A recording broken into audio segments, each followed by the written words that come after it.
5회차 같은 경우에는 2월이 됐습니다. 첫 번째 경기부터 난해한 결과였던 입스위치 승리가 나왔었는데 풋볼살롱이 현매경 분석 동영상에서 입스위치 승리가 나와도 이상하지 않은 경기라고 말씀을 드렸고, 당시의 분석 내용을 복기를 해드리면 입스위치가 최근에 펼쳐졌던 코번트리와의 1차전 맞대결에서 3대0 대승을 거뒀었는데, 그 3대0 대승에서 입스위치가 효율적인 역습으로 두 골을 만들어냈다고 말씀을 드렸고, 이번 2차전 맞대결에서도 입스위치가 2대0으로 승리를 거뒀는데, 지금 보시는 것처럼 번스 선수의 쐐기골이 속공, 역습 상황에서 나왔기 때문에 확실히 입스위치의 역습에 고전하는 코번트리의 흐름이 또 나왔다고 보시면 되겠습니다.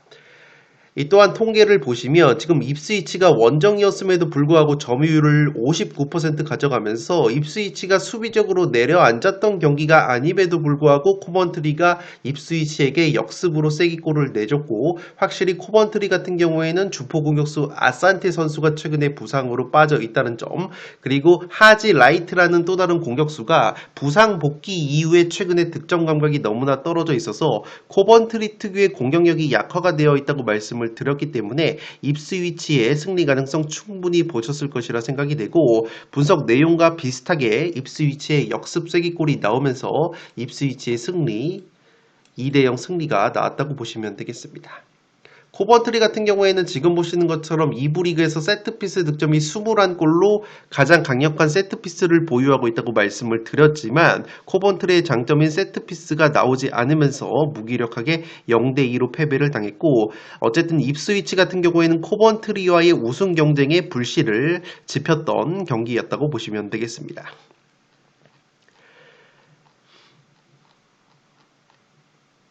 두 번째 분석은 레스터와 더비 카운티 경기였는데, 이 경기 같은 경우에는 더비 카운티가 살짝 유리할 수도 있다고 봤는데 레스터 시티의 선제골이 나오면서 레스터 시티가 경기를 유리하게 풀었다고 보시면 되겠습니다.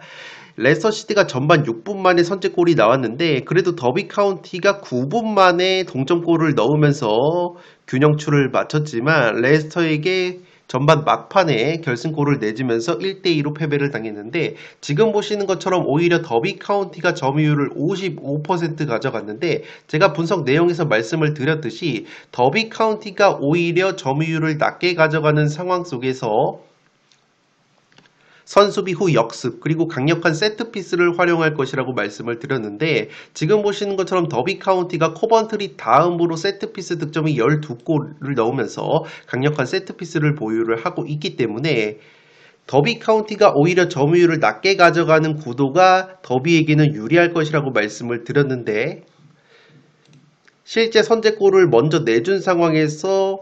점유율이 오히려 더비 카운티가 55%로 더 높게 가져갔고, 1차전과 마찬가지로 더비 카운티가 1대2로 패배를 당했습니다. 제가 1차전 경기 내용을 말씀을 드렸었는데 당시에도 더비 카운티가 1대3으로 패배를 당했는데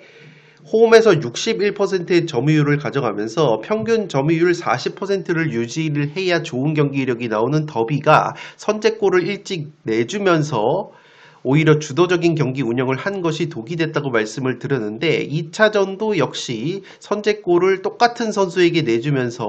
점유율을 오히려 높게 가져간 것이 패착이 되었고, 무엇보다 더비 카운티가 제가 세트피스가 강점이라고 말씀을 드렸는데, 세트피스 상황에서 위력을 발휘해야 되는 찰튼 모리스라는 공격수가, 이 선수가 제공권이 가장 뛰어나면서 더비 카운티에서 10골을 넣고 있는 가장 많은 득점을 책임지고 있는 주포 공격수인데, 이 선수가 부상으로 빠져 있다는 점, 그리고 핵심 윙백인 워드 선수까지 제가 결장한다고 말씀을 드렸기 때문에 이 두 선수가 빠지게 된다면 더비 카운티도 충분히 어려울 수 있다고 말씀을 드렸었기 때문에 이 레스터 시티 투포를 가져가신 분들은 레스터 시티 승리 적중을 하셨을 것이라 생각이 되고 있습니다.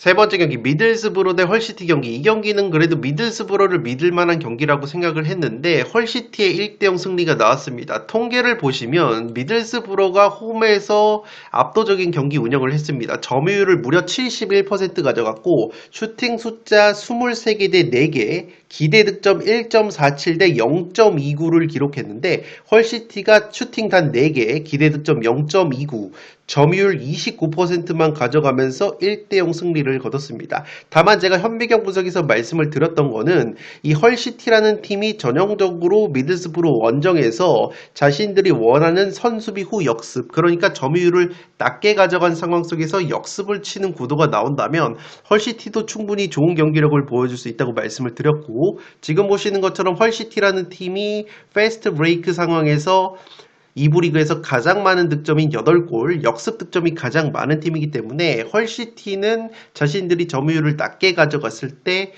오히려 역습을 치면서 좋은 경기력을 보여준다고 말씀을 드렸기 때문에 그러한 헐시티의 전술 상성을 고려해서 이변픽을 가져가신 분들은 그래도 좋은 결과가 있으셨으리라 생각이 됩니다. 다만 그래도 제가 미들스브로를 믿어봤던 이유는 최근에 있었던 12월 6일 첫 번째 맞대결에서 미들스브로가 헐시티 원정에서 점유율 55% 주도적인 경기 운영을 한 상황 속에서 헐시티가 원하는 선수비 후 역습 구도를 가져갔지만 미들스브로가 4대1 대승을 거뒀기 때문에 헐시티 특유의 역습 축구에 미들스브로가 충분히 대비가 되어 있다고 생각이 되는데, 허무하게도 경기 내용은 완전히 주도를 했지만 0대1 무득점 패배가 나왔고, 최근에 미들스브로가 무득점 경기가 2경기가 있었는데 제가 현미경 분석에서도 말씀을 드렸듯이 그러한 무득점 경기가 있었다는 것이 조금은 불안 요소로 작용을 하면서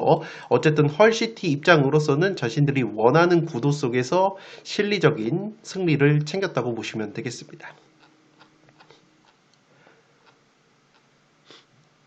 네 번째 경기 미럴 대 브리스톨 경기. 이 경기도 제가 양상을 짚어드렸었는데 기억나시는 분들은 나시겠지만 이 경기 역시 점유율이 상당히 중요한 경기라고 말씀을 드렸습니다. 양팀 팀 컬러가 비슷하고 오히려 평균 점유율 40%를 유지하면서 자신들이 역습을 가져갔을 때 좋은 경기를 펼치는 두 팀의 맞대결이기 때문에 이 경기는 오히려 선제골을 넣은 팀이 상당히 유리한 경기를 할 수 있을 것이라고 봤는데, 지난 1차전 맞대결 역시 미럴이 브리스톨 원정에서 1대0으로 승리를 거뒀을 때 미럴이 선제골을 넣었고 브리스톨이 자신들의 평균 점유율 45.4%보다 20%가량 높은 67%의 점유율로 주도적인 경기 운영을 했지만 오히려 패배를 당했다고 말씀을 드렸는데, 이번 2차전 맞대결 역시 똑같은 양상이 나왔습니다. 미럴이 16분 만에 선제골을 넣었고 이 브리스톨이 추격골을 넣었지만 통계적으로 보시면 브리스톨이 오히려 원정에서 또다시 점유율을 58%, 자신들의 평균 점유율인 45%보다 13% 높게 가져가면서 어색한 주도적인 운영을 했지만 미럴이 효율적인 경기 운영 42%의 점유율을 가져가면서 슈팅 단 8개로 2대1 승리를 거뒀기 때문에 이 경기 역시 양상대로 선제골을 넣은 팀이 오히려 점유율을 낮게 가져가면서 자신들이 원하는 선수비 후 역습의 효율적인 축구를 구사할 수 있는 환경이 조성이 됐고 1차전과 마찬가지로 선제골을 넣은 미럴이 한 골차 신승을 거둔 경기라고 보시면 되겠습니다.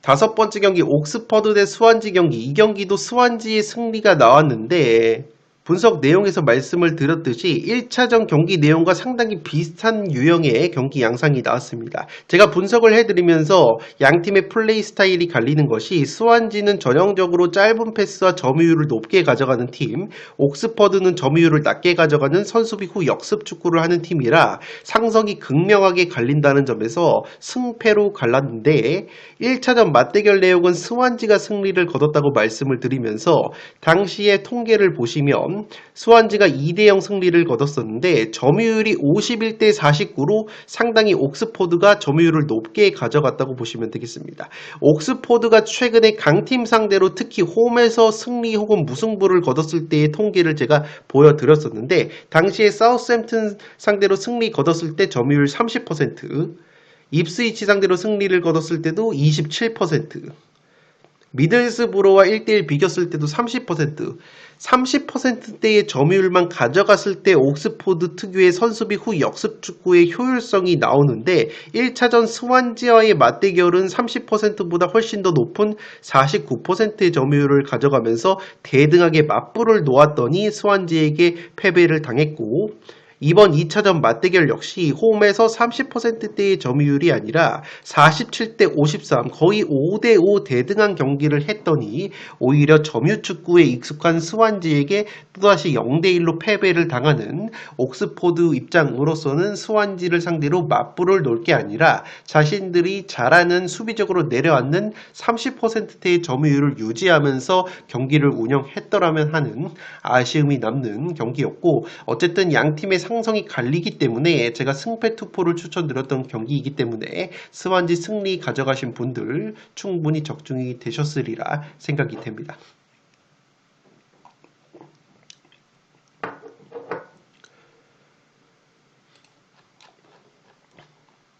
여섯 번째 경기, 포츠머스 대 찰턴 경기. 이 경기는 저는 무승부 같던 경기인데 극장골이 나오면서 포츠머스의 승리가 나왔다고 보시면 되겠습니다. 경기 보신 분들은 아시겠지만 대한민국의 양민혁 선수가 포츠머스에서 활약을 하고 있는데 양민혁 선수가 극장골을 넣었습니다. 찰턴이 지금 96분에 동점 극장골을 넣어서 1대1 무승부가 나오겠구나 했는데 극장골이 터지자마자 이 양민혁 선수가 극장골 또 넣으면서 포츠머스가 2대1 승리를 거뒀기 때문에 사실 거의 무승부에 가까워서 무승부를 찍었던 풋볼살롱 입장으로서는 경기 결과는 아쉬웠지만 그래도 대한민국 최고의 유망주 양민혁 선수가 극장골을 넣었기 때문에 어느 정도 위안이 됐던 경기라고 보시면 되겠습니다. 어쨌든 포츠머스가 직전 경기 상대했던 QPR보다는 찰턴이 세트피스 상황에서 제가 수비력이나 공격력이 더 뛰어나기 때문에 은근히 까다로울 수 있다고 말씀을 드렸고,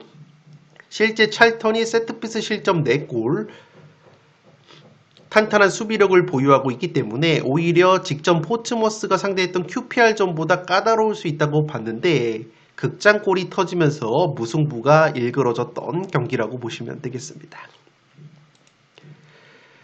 다음 경기는 셰필드 웬스데이 대 블랙번 로버스의 경기. 이 경기는 풋볼살롱이 현미경 분석에서 단통 무승부 추천을 드렸던 경기인데 무승부 이변이 나오면서 적중이 됐다고 보시면 되겠습니다. 액면가로는 블랙번이 강팀이고 블랙번 쪽으로 투표율이 몰렸던 경기이지만 이 통계를 보시면 아시겠지만 양팀의 기대 득점이 0.47 대 0.81로 상당히 빈공스러운 경기 양상이 나왔었고, 제가 저득점 무승부의 양상 예측을 했던 이유가 블랙번 같은 경우에는 주포 공격수 그비드 욘센 선수가 지금 보시는 것처럼 부상으로 결장이 된다고 말씀을 드렸고, 실제 통계적으로도 블랙번이 지금 보시는 것처럼 2부 리그에서 기대 득점 대비 골 결정력이 마이너스 10.47골로 노리치 시티 다음으로 기대 득점 대비 골 결정력이 떨어지기 때문에 최근에 블랙번이 보여주고 있었던 이 무자비 면모와 떨어지는 골 결정력, 그리고 셰필드 웬스데이가 직전 홈 경기에서 강팀 헐시티와 무승부를 캤다는 점을 고려한다면 이 경기는 무승부의 가능성 충분히 있다고 말씀을 드렸고 무승부 이변이 나왔다고 보시면 되겠습니다. 다음 경기는 웨스트 브로미치 알비온 대 QPR 경기인데 이 경기도 상당히 조금 난해했다고 보시면 되겠습니다. 최근에 웨스트 브롬의 경기력이 상당히 떨어져 있었고 QPR이 오히려 경기력과 성적이 좋았기 때문에 은근히 갈릴 수 있는 경기라고 말씀을 드렸는데 현미경 분석에서 제가 통계를 말씀을 드리면서 최근 경기력 자체는 퀸즈파크가 좋고 이미 최근에 있었던 1차전 맞대결에서도 QPR이 3대1 완승을 거뒀기 때문에 퀸즈파크 사이드를 가져가야 되는 경기라고 말씀을 드렸지만 웨스브로도 제가 해볼 만하다고 말씀을 드렸던 이유가 바로 통계에 근거를 하는데 지금 보시는 것처럼 이 QPR이라는 팀이 세트피스 실점이 10골로 2부 리그에서 5번째로 많은 세트피스 실점을 당하고 있고 웨스브로 같은 경우에는 준수한 세트피스 공격력 세트피스 득점 8골을 올리고 있기 때문에 이 QPR의 세트피스 수비 약점이 드러날 수 있다고 말씀을 드렸는데, 아니다 다를까 이 웨스브로의 두 골이 지금 보시는 것처럼 모두 세트피스 상황에서 나왔었기 때문에 확실히 이 QPR이 세트피스 수비 약점을 드러내면서 웨스브로가 오랜만에 승리를 가져갔기 때문에 2부 리그에서도 이렇게 통계를 살펴드리는 것이 상당히 유의미하다고 느꼈던 경기라고 보시면 되겠습니다. 9번 경기 버밍엄 대 사우스햄튼 경기. 이 경기는 양팀 상성이 너무나 비슷하기 때문에 무승부 혹은 사우스햄튼의 승리를 말씀을 드렸던 경기인데, 버밍엄과 사우스햄튼이 1대1 무승부를 거뒀습니다. 이미 1차전 맞대결에서도 사우스햄튼이 3대1 승리를 거뒀었고, 제가 근소하게 사우스햄튼 쪽이 유리하다고 봤던 이유는 우선 양팀의 플레이 스타일이 제가 비슷하다고 말씀을 드렸는데, 사우스햄튼과 버밍엄이 지금 보시는 것처럼 2부 리그에서 평균 점유율이 각각 57.6, 55.9로 상위권에 위치를 해 있고, 주도적인 경기 운영 속에 이렇게 쇼패스도 많이 가져가는 전형적인 주도적인 축구를 하는 두 팀의 맞대결이기 때문에 상성이 갈리지 않는다는 점에서 이 무승부의 구미가 당겼던 경기인데, 그래도 근소하게 사우스햄튼 쪽이 유리하다고 봤던 이유는 이 버밍엄이라는 팀이 짧은 패스 축구를 한다고 말씀을 드렸고, 최후방 수비 라인에서 중앙 수비수 이 클라러라는 선수가 버밍엄의 공격 전개에 있어서 패스를 뿌려주는 굉장히 중요한 역할을 하는 수비수인데, 이 버밍엄의 이 클라러 선수가 퇴장 징계로 결장이 됐었기 때문에 이 버밍엄의 수비 공백, 특히나 클라러 선수의 결장은 상당히 뼈아프다고 봤었고, 이 버밍엄의 측면 공격수 그레이 선수 역시 부상 여파가 있어서 출전 여부가 불투명하다고 말씀을 드렸는데, 이 그레이 선수까지 결장을 하는 상황 속에서 그래도 버밍엄이 저력을 보여주면서 1대1 무승부를 거뒀었기 때문에 이 경기는 버밍엄이 전력 누수 속에서 상당히 선방을 한 경기라고 생각이 되고, 사우스햄튼이 근소하게 유리할 수 있었던 경기이지만 어쨌든 버밍엄이 홈에서 1대1 무승부를 거두면서 귀중한 승점을 챙겼습니다. 경기 내용 자체는 사우스햄튼이 주도를 했지만 기대 득점은 오히려 버밍엄이 1.7 대 1.36으로 높았기 때문에 상당히 팽팽했던 경기 양상 나왔다고 보시면 되겠습니다. 10번 경기부터는 프리미어리그 경기들이었는데 상세하게 복기를 해드리겠습니다. 번리 대 뉴캐슬 경기, 뉴캐슬의 완승이 나왔는데 확실히 뉴캐슬 같은 경우에는 원정에서 경기력 기복이 심하다고 말씀을 드렸고, 특히나 에디아우 감독 체제에서 번리 수비적으로 내려앉는 이런 약팀들을 상대할 때 오히려 경기력이 떨어지는 양상이 있어서 개인적으로는 번리의 이변픽도 투폴로 가져갔던 경기인데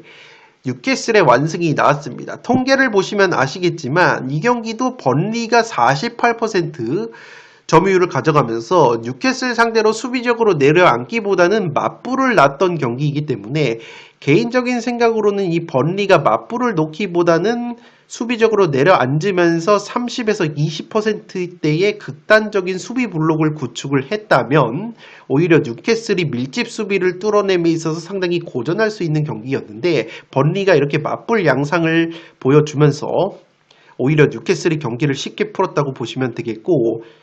그도 그럴 것이 뉴캐슬이 전반 2분, 7분 만에 두 골을 넣었기 때문에 번리가 수비적으로 내려앉을 수 있는 상황이 아니었다는 점에서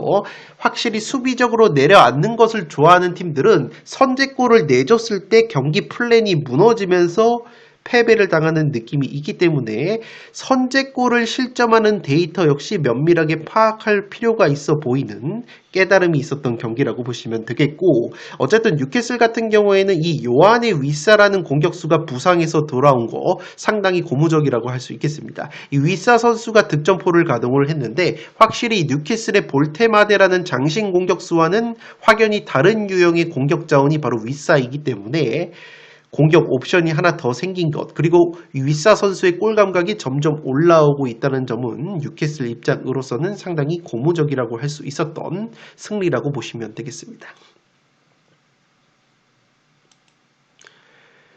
이 다음 경기 첼시 대 본머스 경기 2대2 무승부 난타전이 나왔습니다. 통계를 보시면 아시겠지만 첼시 기대득점 2.31, 본머스 기대득점 3.14로 오히려 본머스가 기대 득점이 높았던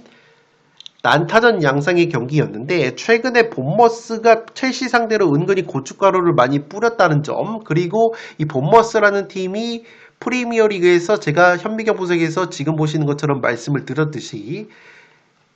역습 득점이 7골로 가장 강력한 역습 공격력을 가지고 있다는 점을 들어서 이 경기도 은근히 냄새가 난다고 말씀을 드렸는데, 이 첼시의 마레스카 감독이 핵심 윙백 리스 제임스 선수와 측면 자원 페드로 네투, 그리고 공격수 주앙 페드로 같은 주전 자원들을 로테이션을 시키면서 후반전에 투입을 했기 때문에 첼시의 이 로테이션 여파에 따라서 전반전에만 양팀이 4골이 나왔었기 때문에 첼시의 이 로테이션 변수가 작용을 했던 경기이지 않나 생각이 됩니다. 그도 그럴 것이 첼시 같은 경우에는 승무패 1회차에서 맨시티 원정을 떠나기 때문에 최근에 박싱데이 빡빡한 일정 속에서 로테이션이 불가피했겠지만 어찌됐든 결과론적으로 이 마레스카 감독의 로테이션이 실패로 돌아갔던 경기라고 보시면 되겠습니다. 이 여담이지만 본머스 같은 경우에는 에이스 공격수 세메뇨 선수가 지금 맨시티 이적이 임박했다는 소식이 있기 때문에 이 본머스의 향후 경기에 있어서 이 세메뇨 선수의 이적 여부를 체크하는 것이 상당히 중요할 것으로 생각이 되고 있습니다.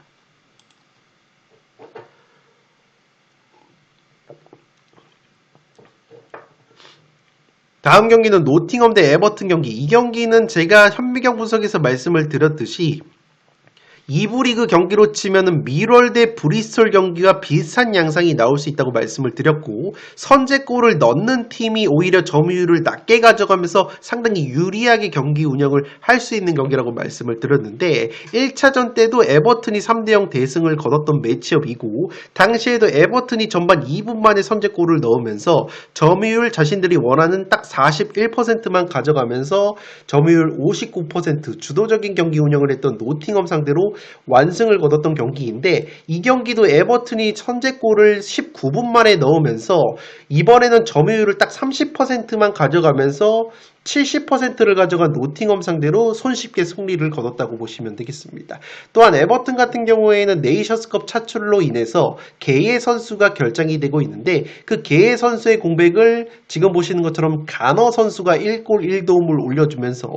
살뜰히 메워줬기 때문에 이 경기도 노팅엄의 션다이치 감독, 에버튼의 데이비드 모예스 감독이 선수비 후 역습 축구를 추구하는 팀 컬러가 비슷하기 때문에 오히려 선제골을 넣는 팀이 점유율을 낮게 가져갈 수 있는 여유가 생기고, 선수비 후 역습에 익숙한 노팅엄이 1차전과 마찬가지로 본의 아니게 60%, 70%대의 어색한 주도적인 경기 운영을 하는 양상이 나오면서 에버튼에게 경기력적으로 상당히 말렸던 경기라고 보시면 되겠습니다.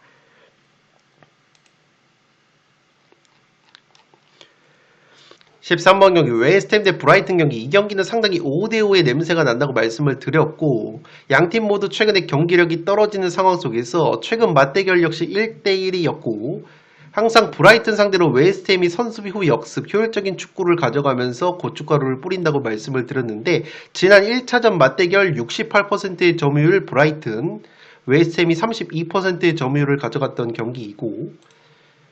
2차전 같은 경우에도 비슷한 양상이 나왔습니다. 누누 감독 체제에서 30%의 점유율을 가져가면서 웨스트햄이 효율적인 선수비 후 역습, 그리고 휘르첼러 감독 체제에서 주도적인 축구, 공격 축구를 하면서 60% 이상의 점유율을 브라이튼이 가져갔지만 스코어는 1차전과 마찬가지로 무승부가 나왔다고 보시면 되겠습니다. 난타전 양상이었고, 제가 5대5의 느낌이 난다고 말씀을 드렸던 거는 지금 보시는 것처럼 웨스트햄이 역습 득점이 4골로 전통적으로 선수비 후 역습의 강점이 있고, 특히나 웨스트햄 같은 경우에는 누누 감독 체제에서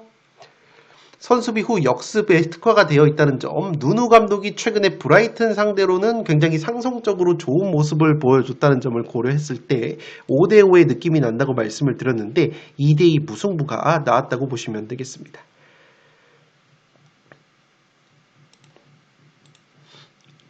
마지막 경기는 아스날 대 아스톤빌라 경기. 이 경기는 의외로 아스날의 대승이 나왔습니다. 제가 현미경 분석에서도 말씀을 드렸었는데 아스날이 근소하게 유리할 수 있다고 말씀을 드렸던 이유는 양팀의 1차전 맞대결에서는 오히려 아스톤 빌라가 2대1 승리를 거뒀었는데 당시 1차전 맞대결에서 맹활약을 했었던 아스톤 빌라의 핵심 자원인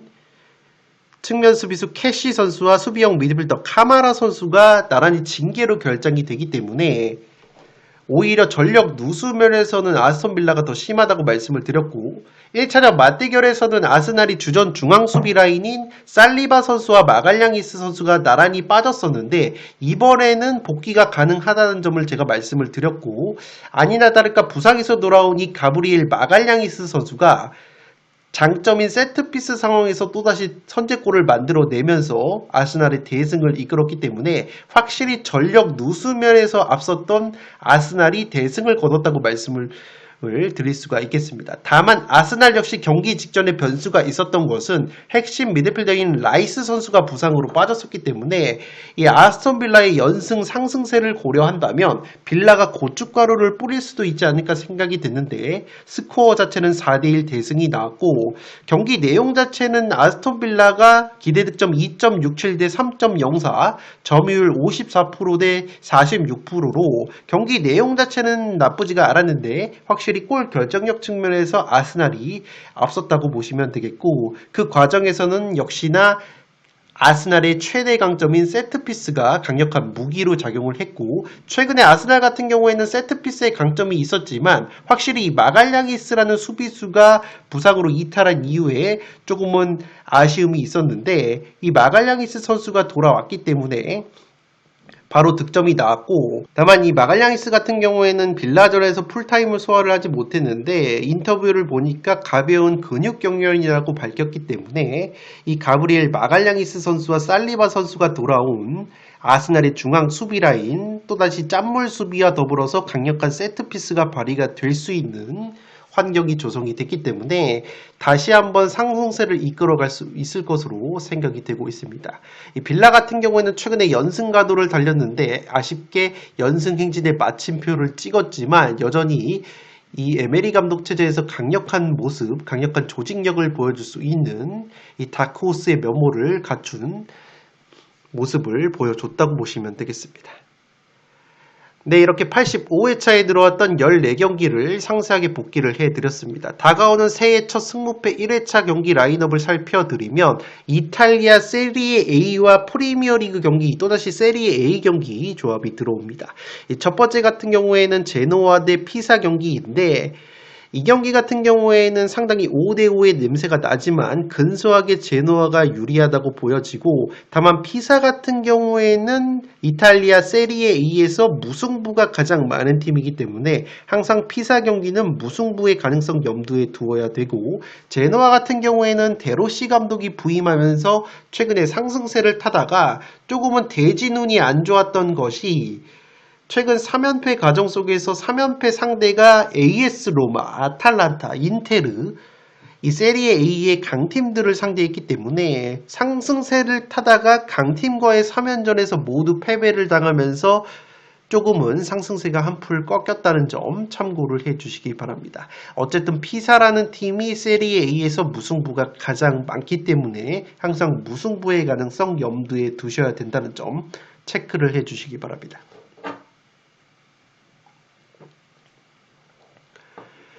이 두 번째 경기는 사수올로 대 파르마 경기인데 이 경기도 상당히 팽팽할 것으로 보입니다. 최근에 파르마의 경기력이 나쁘지가 않고 직전 피오렌티나와의 경기에서도 1대0 승리를 거뒀다고 보시면 되겠습니다. 사수올로 같은 경우에는 직전 볼로냐 원정에서 1대1 무승부 나쁘지 않은 흐름이 있다고 보시면 되겠고 이 사수올로 같은 경우에는 베라르디 선수의 부상 여파가 있지만 베라르디 선수의 공백을 그래도 어느 정도 잘 메워주고 있기 때문에 사수올로가 근소하게 유리할 수 있지만 파르마 역시 최근에 경기력 자체가 나쁘지 않다는 점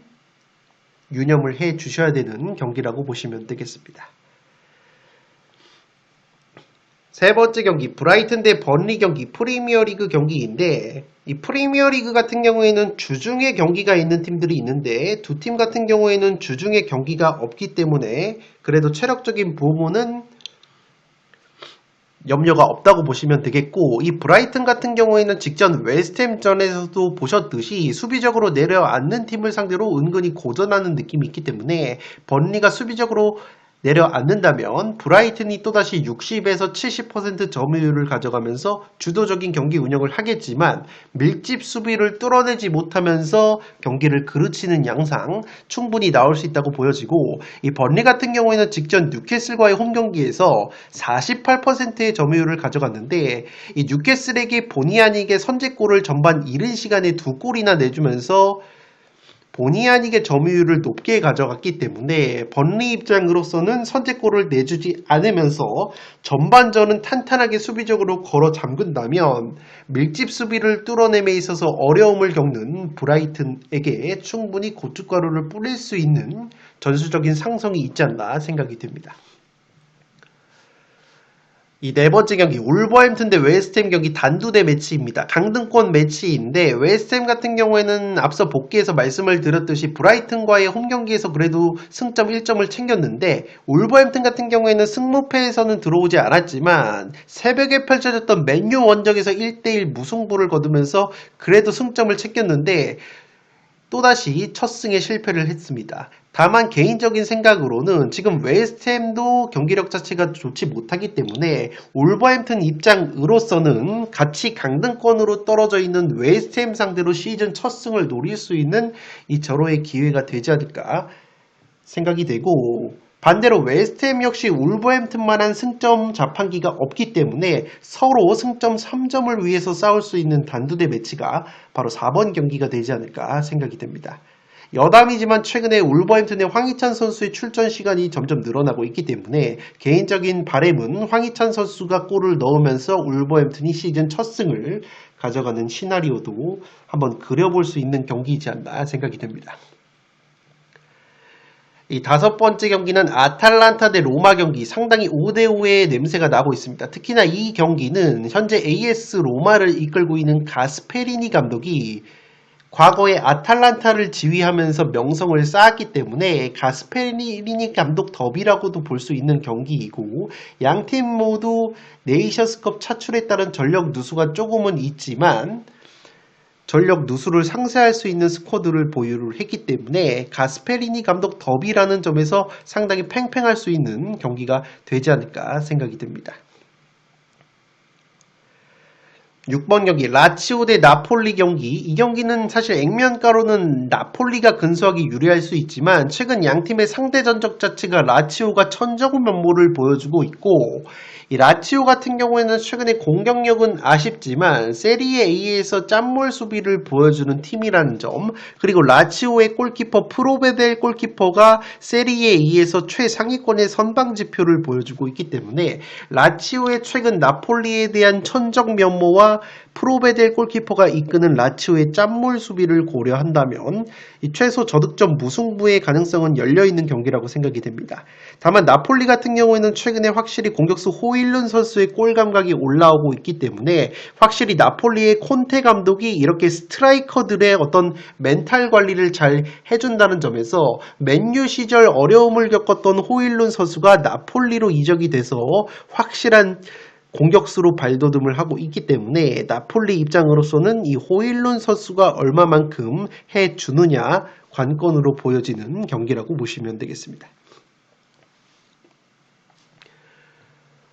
7번 경기 피오렌티나 대 크레모네 경기, 이 경기는 피오렌티나가 최근에 너무나 어려움을 겪고 있습니다. 피오렌티나가 우디네세와의 경기에서 마침내 시즌 첫 승을 올렸지만 다음 경기에서 또다시 패배를 당했고, 이 피오렌티나라는 팀이 점유율을 높게 가져가면서 압박도 왕성하게 펼치는 팀이기 때문에 오히려 크레모네가 요리할 수 있는 상성이 나올 가능성이 있고, 특히나 크레모네 같은 경우에는 뒷공간 라인 브레이킹에 능한 베테랑 공격수 이 제이미 바디 같은 선수들이 있기 때문에 이 제이미 바디 선수를 앞세운 크레모네의 역습 한 방이 통할 가능성이 상당히 높아 보이고, 특히나 크레모네라는 팀이 역습뿐만 아니라 세리에 A에서 세트피스 지표가 가장 뛰어난 팀이기 때문에 이번 시즌 세트피스 실점 역시 너무나 많은 피오렌티나 입장으로서는 이 크레모네라는 팀이 상당히 껄끄러울 수 있는 전술 상성이라고 보시면 되겠습니다. 여덟 번째 경기는 에버튼 대 브렌트포드 경기인데, 이 브렌트포드 같은 경우에는 주중에 경기가 있습니다. 토트넘과의 홈 경기를 앞두고 있기 때문에 주중 경기가 없는 에버튼이 조금 더 체력적인 우위가 있을 것으로 보이고, 이 경기는 직전 회차했던 노팅엄 대 에버튼처럼 양팀 모두 선수비 후 역습을 추구하는 팀들이기 때문에 선제골을 넣는 팀들이 상당히 수비적으로 내려앉으면서 자신들이 원하는 선수비 후 역습 축구를 가져갈 수 있는 구도가 형성이 될 것이기 때문에 선제골을 넣는 팀이 상당히 유리하다고 보시면 되겠고, 양팀 모두 최근에 경기력이나 성적이 굉장히 좋기 때문에 5대5의 매치가 될 것으로 생각이 됩니다. 사실 이렇게 선수비 후 역습팀들 간의 맞대결은 승무패 어떤 결과가 나와도 이상하지 않은 것이, 양팀의 상성이 갈리지 않기 때문에 저득점 무승부가 나오거나 오히려 한쪽으로 선제골이 빨리 터지면서 선제골을 넣은 팀이 대승을 거둬버리는 경우가 상당히 많기 때문에 상당히 난해할 수 있는 경기이고, 어쨌든 주중에 토트넘과의 홈경기를 앞둔 브렌트포드의 경기 결과, 그리고 그 경기 결과에 따른 부상자 그리고 퇴장 징계 발생자 여부를 면밀하게 따져봐야 되는 8번 경기 에버튼 대 브렌트포드 경기이지 않나 생각이 됩니다. 9번 경기 풀럼 대 리버풀 경기인데, 이 경기는 양팀 모두 주중에 경기가 있습니다. 풀럼 같은 경우에는 크리스탈 팰리스 원정, 그리고 리버풀은 리즈와의 홈 경기, 굉장히 껄끄러운 상대를 앞두고 있기 때문에 그 주중 경기 결과에 따라서 9번 경기 풀럼 대 리버풀 경기 양상이 완전히 달라질 것으로 보이고, 어쨌든 두 팀의 맞대결 상성을 보여드리면 최근에 풀럼이 리버풀 상대로는 프리미어리그 경기에서 상당히 고춧가루를 많이 뿌려온 천적 면모가 있기 때문에, 최근에 풀럼 같은 경우에는 핵심 자원인 이워비 선수와 축구해제 그리고 수비수 베시 선수가 네이션스컵 차출이 되면서 네이션스컵 차출 기간에 상당히 어려움을 겪을 수도 있다고 봤는데, 뚜껑을 열어보니까 그 네이션스컵 차출에 따른 공백을 잘 메우면서 순항을 하고 있고, 그 과정에서 풀럼의 측면 공격수 해리 윌슨 선수가 상당히 잘해주고 있는데, 이 해리 윌슨이라는 풀럼의 측면 자원은 과거에 리버풀에서 활약을 했었던 친정팀이 리버풀인 선수이기 때문에 항상 이렇게 친정팀을 상대로 비수를 꽂으면서 골 세리머니를 자제하는 그림이 프리미어리그 중계에서는 상당히 많이 나오는 장면이기 때문에, 이 경기는 양팀이 주중에 펼쳐지는 경기, 풀럼은 크리스탈 팰리스 원정, 리버풀은 최근에 기세가 좋은 리즈와의 홈 경기를 앞두고 있다는 점에서 주중 경기 결과를 면밀하게 살펴봐야 유불리가 갈릴 것으로 생각이 됩니다.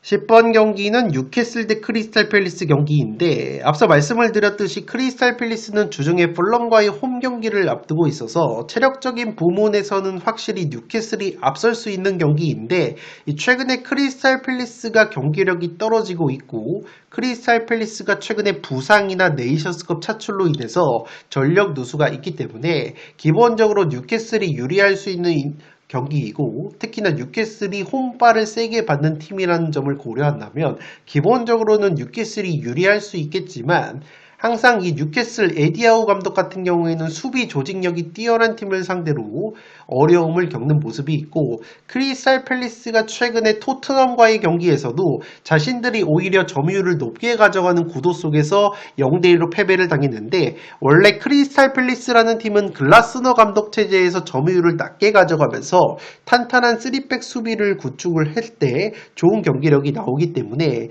뉴캐슬 원정에서는 크리스탈 팰리스 특유의 본연의 모습, 탄탄한 3백 수비 조직력을 바탕으로 수비 라인을 촘촘하게 구성을 한다면 뉴캐슬이 밀집 수비를 뚫어냄에 있어서 상당히 어려움을 겪을 수도 있는 전술 상성은 존재한다고 보시면 되겠습니다.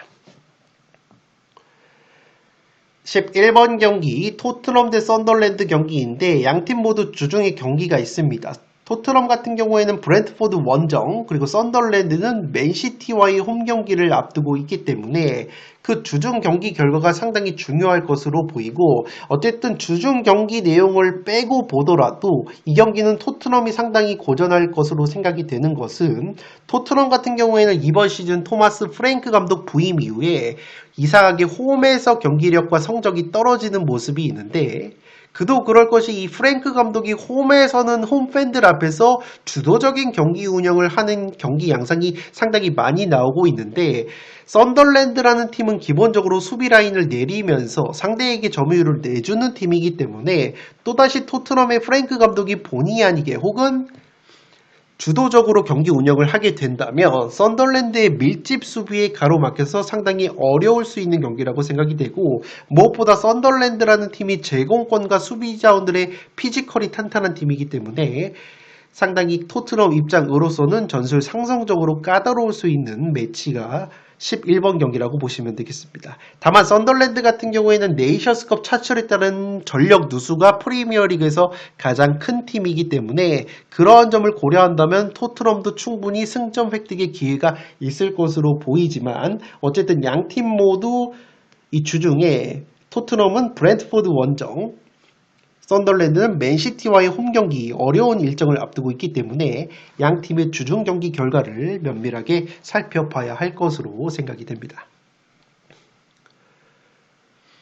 12번 경기 엘라스 대 토리노 경기인데 이 경기 같은 경우에는 양 팀의 상성이 비슷합니다. 엘라스 같은 경우에도 역습 득점 4골, 토리노 역시 역습 득점 4골로 세리에 A에서 역습이 가장 강력한 팀이기 때문에 이 경기도 상당히 에버튼 대 브랜트포드처럼 오히려 역습을 가져갈 수 있는 구도가 형성이 되는 쪽으로 경기력이 쏠릴 가능성이 높고 특히나 이 토리노와 엘라스가 최근에 2연승을 거두다가 직전 경기에서 패배를 당하면서 연승이 끊겼는데 어쨌든 최근에 경기력 자체는 두 팀 모두 올라오고 있는 모습이 있고 양 팀 모두 수비력이 상당히 떨어지는 가운데 특히나 토리노가 이번 시즌 세리에 A에서 실점이 굉장히 많기 때문에 이 경기는 양 팀 모두에게 기회가 열려있는 매치가 될 것으로 생각이 됩니다. 13번 경기 맨시티 대 첼시 경기인데 이 경기 같은 경우에는 맨시티가 주중에 썬덜랜드 원정을 다녀와야 되기 때문에 체력적으로는 첼시가 근소하게 앞설 수 있는 경기인데 첼시가 직전 본머스전에서 2대2 무승부를 거뒀지만 이 첼시라는 팀도 확실히 강팀 상대로 맞불을 났을 때 오히려 위력을 발휘할 수 있는 선수단 퀄리티를 가졌고 물론 상대 전적면에서는 맨시티가 압도적인 우위가 있기 때문에 맨시티가 썬덜랜드 원정에서도 승리를 거두고 돌아온다면 기본적으로 맨시티가 유리할 수 있는 경기라고 생각이 되지만 첼시라는 팀은 오히려 자신들보다 체급이 낮은 팀을 상대할 때보다 자신들과 체급이 비슷하거나 혹은 체급이 더 뛰어난 강팀을 상대할 때 좋은 모습을 보여줄 수 있는 강팀이라는 점에서 이 경기는 맨시티의 주중 썬덜랜드 원정 경기 결과에 따른 전력 누수를 면밀하게 체크를 해봐야 될 것으로 생각이 되고 있습니다. 마지막 경기 인테르 대 볼로냐 경기인데 최근 경기력만 놓고 보면 그래도 인테르가 앞설 수 있는 경기라고 생각이 되지만 최근에 볼로냐가 인테르의 천정 면모가 있습니다. 최근에 펼쳐졌던 슈퍼컵 준결승에서도 승부차기 끝에 볼로냐가 승리를 거뒀고 최근에 인테르만 만나면 패배가 없었던 볼로냐이기 때문에 볼로냐의 인테르 천정 면모를 고려한다면 이 경기도 충분히 이변을 노려볼 수 있는 경기 양상이 나오지 않을까 생각이 되고 있습니다. 네, 이것으로 승부패 1회차 프리뷰까지 다뤄드렸습니다. 1회차 같은 경우에는 1등 상금이 2번이 2월이 됐고 또다시 세리에 A 경기들이 들어오기 때문에 앞서 말씀을 드린 것처럼 주중에 프리미어리그 같은 경우에는 경기들이 꽤 많이 있기 때문에 주중 경기 결과가 나오는 대로 주중 경기 결과까지 반영을 해서 풋볼살롱은 금요일에 현미경 분석을 통해서 면밀하게 경기력 분석을 전해드리도록 하겠고